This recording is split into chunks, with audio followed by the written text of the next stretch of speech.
Yo, so you're a teacher and you decided in 2021 you want to take your lessons to the next level, right?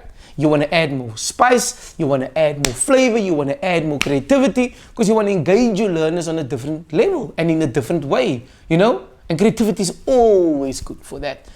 But maybe you just don't know where to start, or you just always on the lookout to see what else you can do and what other people are saying. And if that's you, then you've come to the right place because this teacher tip is just for you.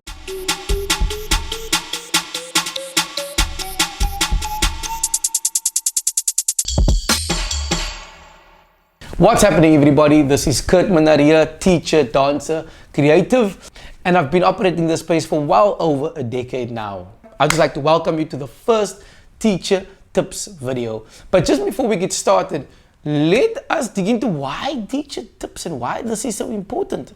Well, I'll tell you why I think it's important. You know, when I started teaching and in my teaching career, I can clearly remember being in sticky situations or being in situations where things weren't going well or just situations where I needed to improve something. And I had other senior teachers or veteran teachers, just other teachers help me. You know, they'd give me advice, they'd give me tips. They'd say, you know, Kurt, grade your paper in this way, start marking here. When you teach this topic, do it in this way. Address the class like this.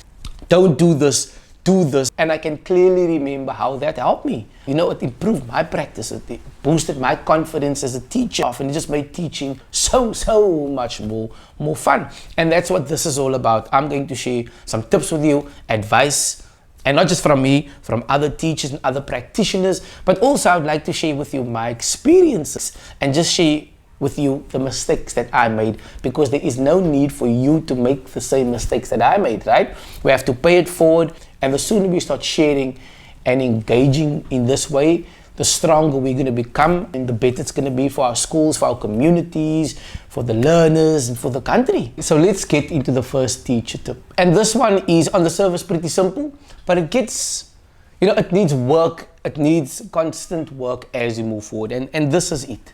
If you're looking for a way to spice things up or change things up, this is all you have to do. Well, one of the things that you have to do. It's copy other teachers. That's correct. Copy other teachers. Look at what other teachers are doing that excites you, that you think is really dope or cool, or whoa, that would be great in my class, and copy them. And like Austin Kleon says in this book here, you know, because I believe teachers are artists, and he says that what a good artist understands is that nothing comes from nowhere. All creative work builds on what came before. Nothing is completely original. And so don't feel bad if you're taking something other teachers are doing, because this is the thing. As you implement these ideas in the classroom, as you copy and as you do it, you're going to see that you are going to change it up. You're going to tweak it to make it your own, to fit your context and your classroom. I mean, when I started dancing, right? Or when many people started dancing, they didn't automatically kick out these crazy cool dance moves. They weren't just like flowing and doing all this stuff out of their own. Most of them were copying. And I remember personally copying Michael Jackson. I would stand in the mirror and just copy Michael Jackson's moonwalk all the time. And I would practice. I saw someone else dance years ago who really inspired me, and I was copying his dance moves, and over time I made it my own. And that's exactly what you're going to do, and you're going to add to it, and it's going to make things so much more flavorful in your classroom. And let me add to that, besides the dancing, I remember when I started rapping the multiples in class. That idea came to me because I was invested in hip-hop, in the hip-hop culture of dance, and because I was teaching, so it made sense to me at that time when I realized my kids just aren't engaging with me or at the level at which I would have loved them to, all right? So that came together, but that wasn't an original idea that I came up with. When I did a bit of research, I realized there's more people doing it all across the world, and I'm sure people have been doing it for ages. I just personally put my own swing on it. I just made sure that it was a beat produced in South Africa and I rapped on the track. Right? So I made it my own, so you can do the exact same thing. Take something that you love and you make it your own over time, but you have to copy something in someone and you have to start. And this is very important. Don't worry what other people have to say, man. Just start. Do your thing. Kap aan.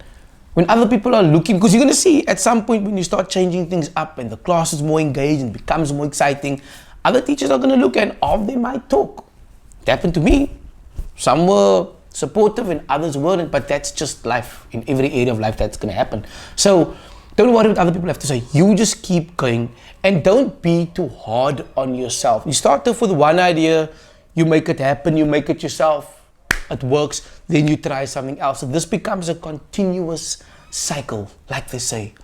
Teachers have to be lifelong learners. So this is one of the ways in which we can remain lifelong learners. Okay, so just before we wrap up this first teacher's tip session, let me give you 2 strategies that you can implement in your classroom, because some of you might be out there going, Kurt, I don't have time to copy other people. I don't have time to look around. My life is just too busy. Some of you out there may be really, really busy. So let me provide you with 2 strategies that you can implement in the classroom right away. Okay, so first thing, one of the things I done was I brought rap and rhyme into the classroom. And it really works. It's really, really, really dope. Trust me. And it's pretty simple. So what you can do is you can take a piece of content regardless of the subject. I done it with maths and I did it with the multiples. I created a multiple CD from multiples of 1 to multiples of 13. And you know what I mean? So multiples of 9, for example, instead of saying 9 times 1 is 9. 9 times 2 is 18. Now, nothing wrong with that. And I'm not saying throw it away. But some of the kids might enjoy wrapping it more. So it would go 9, 18, 27, 36, 45, 54, 63, 72, and it goes on and on and on. And the kids can sit in class, socially distanced, and you can also let them vibe to it. But you can take any piece of content. You can take a section out of natural science, a section out of entrepreneurship, EMS, life orientation. You can let the kids take a paragraph and write a rap about it with all of the parts to it in the rap, and let the kids rap it in class together. And you'll see it definitely adds a different flavor. Also, if you do want my multiple CD, you go like, I actually want your CD, Kurt, because I want to bring that into my classroom, then just email me at info@dreameducation.com and we can engage, small price, and I can send it to you digitally. The second thing that you can bring into your classroom, or that you can do to your classroom, because this is more decorative, is, in South Africa, I've seen so many teachers do up their classroom doors, and beautifully. But I can tell you, when I look at what teachers do to their classroom doors during Black History Month, it's incredible. They take a individual that done great things with regards to Black history in America, and they put that person on the door, but they do it so artistically, and it's so bold, and it is so beautiful. In South Africa, we do cool things, but that is next level. And why don't you try and copy that? Take your door art, let's call it door art. I just made it up now. I'm sure it exists already. Let's take your door art to the next level. Take a character or something that you want to show and make it huge on your door and beautiful. But some of you might be like, yeah, but my classroom door is exposed to the weather conditions outside. Well, then maybe try doing it on the inside of your door, or try doing it to a certain area in your class, but take the art and what you're doing in your class to the next level, and then see how the learners engage with it, see what they say, what they think. I mean, the learners might even give you ideas of what you can display in the classroom in a beautiful way, and have them participate, but just take it to the next level. Yeah, so I hope those 2 things are helpful. And yes, if you have a tip regarding creativity in the classroom, please drop it in the comment section. Let us learn from you. Drop pics there as well. Let's engage in this conversation and help each other take our practice, take our teaching and the creativity in our class to the next level. And to end off with, I just want to say thank you so much for taking the time out to watch this teacher tip session. I really appreciate it. I really hope you found it valuable. And please, again, if you don't mind, consider hitting that subscribe button, the like button. If you do subscribe, maybe comment and say there, I subscribe. And share it with someone you think would find this valuable. But on that note, thank you so much. Happy copying, happy turning up the creativity in your classrooms. And until we meet again,